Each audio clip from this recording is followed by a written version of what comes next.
దాన్ని మూకశంకరులు ఎంత అందంగా చెప్పారో చూడండి. ఆయన అంటారు, కంచన కాంచీ తిలకం కరధృత కోదండ బాణ శృణి కఠిన స్తన భర నమ్రం కైవల్యానంద కందమ వలంబే అని కైవల్యానంద కందమవలంబే అంటారు. అంటే కందమవలంబే అంటే మూలకందమైనటువంటి దానా అని. అందులో కంచన కాంచీ తిలకం, తిలకం అంటే బొట్టు.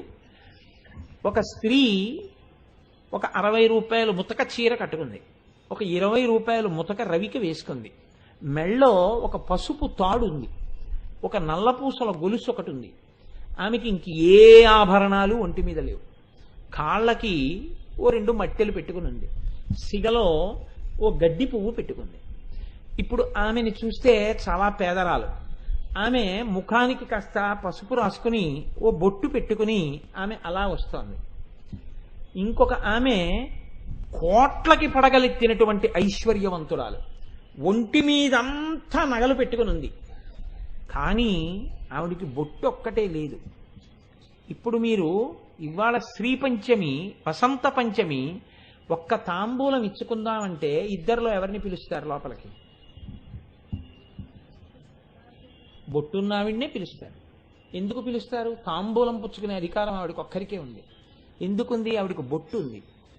బొట్టు ఉండడమే సత్కారమును పొందడానికి, అమ్మవారిగా ఆదరణ పొందడానికి హేతువైంది. ఆవిడ కంచన కాంచీ తిలకం. నీకు ఏది తెలిసినా తెలియకపోయినా పర్వాలేదు, ఆవిడ నీ తల్లి అన్న విషయాన్ని నువ్వు చెప్పినా గుర్తుపట్టలేకపోతే నిన్ను బాగు చేసేవాళ్ళు లేడు. ఈ తిలకం ఒక్కటి ఉంటే మిగిలినవన్నీ లేకపోయినా ఆవిడ ఎలా ఆదరింపబడిందో, అమ్మని లలితా సహస్రంలో ఏ నామాలతో చెప్పారో అవి విన్నప్పుడు నువ్వు నమస్కరించగలిగితే నీ జీవితం అదృష్టం. వసంత పంచమి నాడు ఇటువంటి నామాలు రావడం అంటే మనం కోరుకుంటే వస్తాయండి? నేను ఆపగలనా, నేను తేగలనా నామాలు? ఆ నామాలు వచ్చాయంటే అమ్మవారి అనుగ్రహం ఎంతుందో మీరు ఆలోచించండి. ఎంత అనుగ్రహిస్తే తల్లి ఆ నామాలు వసంత పంచమి నాడు వచ్చేటట్టు చేసిందో, అందులో సోమవారం నాటి అసలు సంజవేళలో. కనుక కంచన కాంచీ తిలకం కరధృత కోదండ బాణ శృణి పాశం. ఆయన అంటున్నారు, అమ్మ అంటే ఏమిటో తెలుసా నీకు? అమ్మ, నువ్వు పాలు తాగి మూతికి ఉండిపోయినటువంటి పాలకి చీమలు పడితే నిన్ను కరిస్తే ఆవిడ ఏడుస్తుంది. అందుకే పిల్లల్ని ఎప్పుడూ రక్షించుకునే ఉంటుంది. పిల్లడు తన్ని తాన్ని రక్షించుకోడు, పిల్లాన్ని ఎప్పుడూ అమ్మ రక్షిస్తుంది, వాడికి రక్షించుకునే స్థితి వచ్చేంత వరకు. అమ్మ, కంచిలో ఉన్న అమ్మ ఇలా పట్టుకుని ఎందుకుందో తెలుసా? ధనుర్బాణం పాశం శృణిమపి దధానం కరతలై. చేతుల్లో ఎందుకు పట్టుకుందంటే నిన్ను ఆశాపాశములు కామక్రోధములు వశం చేసుకోకుండా ఉండడానికి అమ్మవారు ఆయుధాలు చేతిలో పట్టుకుని నిన్ను రక్షించుకుంటోంది.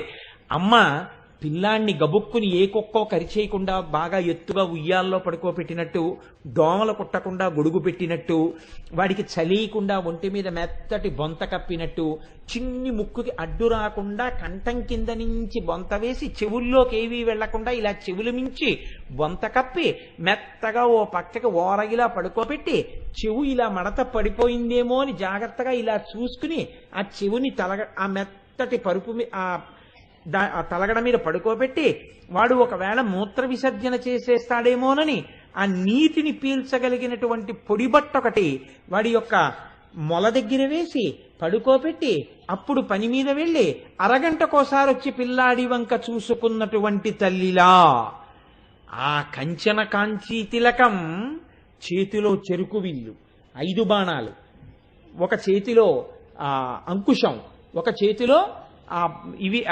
అంకుశం పాశం పట్టుకుని నిన్ను రక్షిస్తూ, నిన్ను ఏ దుష్ట శక్తులు ఏ బలహీనతలు కబళిస్తాయో అవి కబళించకుండా ఆవిడివి పట్టుకునుంది. అందుకేగా 4 ఆయుధాల యొక్క రక్షణ శక్తి ఎలా ఉంటుందో మీరు విన్నారా? ఇప్పుడు కంచన కాంచీ తిలకం నీకు అమ్మగా ఎలా నిలబడుతోందో చూడు.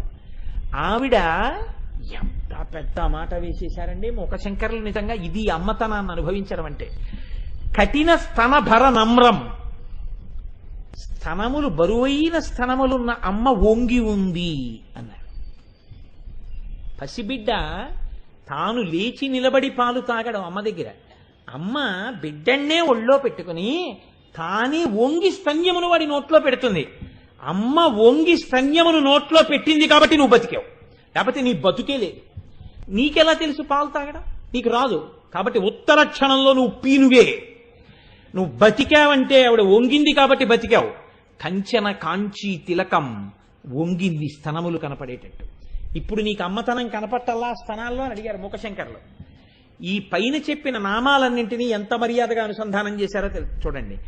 ఇది నువ్వు మాతృత్వాన్ని గుర్తుపట్టి నిలబడగలిగితే ఆవిడ కంచన కాంచీ తిలకం. అమ్మని నువ్వు కానీ అమ్మా అని ప్రేమతో ఇప్పుడు మనసారా అనగలిగితే, చూసి సంతోషించగలిగితే నీకేమున్నాయి అనవసరం.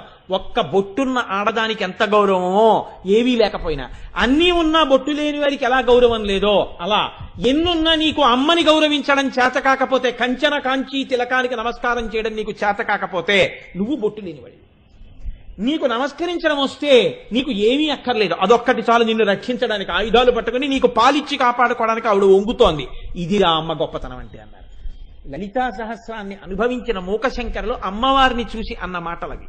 కాబట్టి చూడండి, మహాత్ములైనటువంటి వారి నోటి వెంట అమ్మతనం గురించి ఎటువంటి మాటలు వచ్చాయో. కాబట్టి ఇప్పుడు ఆ తల్లి పెట్టుకున్నటువంటి వడ్డాణం ఏదుందో అది నాభికి తగులుతోంది. ఆ నాభి కంచి క్షేత్రంగా ఉంది. ఆ కంచిలో ఉన్న కామాక్షియే లలితా పరాభట్టారిక, లలితా త్రిపుర సుందరి. ఆ లలితా త్రిపుర సుందరి నాభి మీద చుట్టూ ఉన్నటువంటి వడ్డాణమే ఆమె మాతృత్వమునకు చిహ్నము. అందుకే మీరు చూడండి, ఆ వడ్డాణం ఉంది కాబట్టే ఆవిడ అందరికీ తల్లి.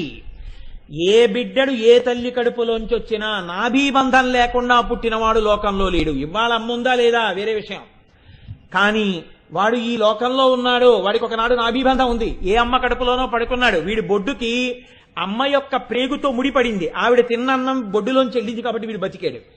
వీడు బతికాడు ఆనాడు అమ్మ నాభీబంధమే కారణం. ఆ నాభీబంధం ఇప్పుడు లేదు కదా, హృదయబంధం ఉంది. ఇప్పటికీ ఆవిడ వడ్డాణంతో ఉంది అంటే ఆ నాభీబంధమే నువ్వు బతికావు. ఇప్పుడు నన్ను పోషిస్తున్నది ఆవిడ హృదయబంధమే. సూర్యచంద్రుల్ని స్థానాలుగా పెట్టుకుని నిన్ను పోషిస్తోంది. శాస్త్రంలో ఆవిడ అలా కనపడి ఒక్క అమ్మ అనేకమైనటువంటి పనులు చేస్తుంది. మీరు చూడండి, అమ్మే సృష్టి చేసింది, మీకు కడుపులో పెరగడానికి అవకాశం ఇచ్చింది. ఆ అమ్మే బయటికి వచ్చాక పాలిచ్చింది. ఆ అమ్మే అన్నం పెట్టింది. ఆ అమ్మే మీకు విద్యాబుద్ధులు నేర్పించింది. ఆ అమ్మే తండ్రిని చూపించింది. ఆ అమ్మే రాత్రుళ్ళు ఆడుకుంటానంటే 4 దెబ్బలు కొట్టి పడుకోబెట్టింది. ఉరే ఇంకా నువ్వు నిద్రపోకపోతే నీకు వేడి చేస్తుందిరా అంది. కొట్టి నిద్రపుచ్చినప్పుడు అమ్మే లయకారకుడైన పరమశివుడు, అన్నం పెట్టినప్పుడు స్థితికారుడైన విష్ణువు అమ్మే, నిన్ను కన్నప్పుడు సృష్టికర్త అయినటువంటి బ్రహ్మ అమ్మే. కాబట్టి సృష్టికర్త, స్థితికర్త, ప్రళయకర్త ఎవరిలో ఉన్నారు? అమ్మలోనే ఉన్నారు. కాబట్టి ముగ్గురు మూర్తుల యొక్క దర్శనం ఎందులో అవుతోంది? అమ్మలోనే అవుతోంది. కాబట్టి ఆ అమ్మ అనేక పేర్లతో అనేక ప్రదేశాల్లో ఉండి ఎన్నో కళ్ళతో నిన్ను అలా చూసుకుంటూనే ఉంటుంది. అందుకే భరతఖండంలో అమ్మవారికి వివిధ పేర్లతో దేవాలయాలు, పెద్ద పెద్ద క్షేత్రాలన్నీ. మీరు చూడండి, ఆవిడ విజయవాడ వెడితే కనకదుర్గ, దుర్గా అన్న మాట తలుచుకున్నా, దుర్గా దర్శనం చేసినా ప్రమాదాలు రావు. ప్రమాదాలు గట్టెక్కించడానికి కనకదుర్గ. శ్రీశైలంలో భ్రమరాంబ, శ్రీకాళహస్తిలో జ్ఞానప్రసూనాంబ. ఇంకొంచెం మీరు పెడితే ఒక చోట ఆవిడ బాలాంబ, వేరొక చోట కుంతలాంబ, వేరొక చోట మీనాక్షి, వేరొక చోట అఖిలాండేశ్వరి, వేరొక చోట ధర్మ సంవర్ధిని, వేరొక చోట కమలాంబ, వేరొక చోట అన్నపూర్ణ, వేరొక చోట తుల్జాభవాని, వేరొక చోట శారదాంబ, వేరొక చోట వింధ్యవాసిని, వేరొక చోట వైష్ణవి. ఇన్ని పేర్లతో ఎందుకుంది? ఒక్క అమ్మ నీకు అన్ని పనులు చేస్తున్నట్టే ఆ తల్లే అన్ని పేర్లతో అన్ని చోట్ల నిలబడి నిన్ను చూస్తూనే ఉంటుంది. ఇప్పుడు ఎక్కడికి వెళ్ళి నువ్వు ఆ అమ్మని పిలిచినా, మీరు చూడండి, లోకంలో స్వామివారి దేవాలయానికి ఓ పేరుతో పిలుస్తారు. శివాలయంలోకి వెళ్ళారా అండి అంటారు. చిదంబరంలో నటరాజస్వామిని చూశారా? చిదంబరంలో శివాలయం చూశారా అండి అంటారు. లేకపోతే తిరుపతి వెడితే వెంకటేశ్వర స్వామిని చూశారా అంటారు. ఇది శివాలయం అంటారు, ఇది విష్ణు ఆలయం అంటారు, ఇది సుబ్రహ్మణ్యుడి ఆలయం అంటారు, ఇది గణపతి ఆలయం అంటారు. కానీ అమ్మవారి పేరు తెలియక్కర్లేదు. ఎక్కడికి వెళ్ళినా ఆవిడ కనపడితే మాత్రం అమ్మవారు అంటారు. అమ్మవారి విషయంలో పేరు తెలుసుకోవాలన్న కుతూహలం అక్కర్లేదు. ఆ పేరు ఉంటుంది ఏదో. కానీ సాధారణంగా మనం ఏమనేస్తామంటే ఆ దేవాలయంలో ఉన్న స్వామివారి పేరు ఒకటే తెలుసుకుంటాం. మిగిలింది ఏమంటామంటే అమ్మవారి గుడికి వెళ్ళి వచ్చారా అంటారు. శారదా నవరాత్రులు వచ్చాయనుకోండి, కాకినాడలో అమ్మవారి గుడికి వెళ్ళి వచ్చారంటే ఒకటే, బాలా త్రిపుర సుందరి అమ్మవారి గుడిని. ఎందుకని పట్టణానికి అధిదేవత ఆవిడ నూకాలమ్మ. కాబట్టి అమ్మవారి గుడికి వెళ్ళారా అంటారు.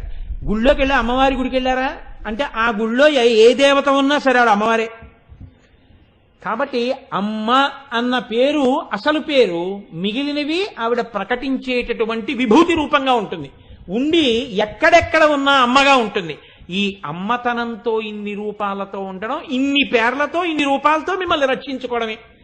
ఆ అమ్మే మీరు ఆడుకుంటుంటే అన్నం వండుకుంటూ బాల్కనీలోకి వచ్చేసారి చూస్తుంది, సరిగ్గా ఆడుతున్నాడా, ఏమైనా గోళ్ళవి ఎక్కుతున్నాడా, వీడికి దెబ్బలు తగులుతాయని.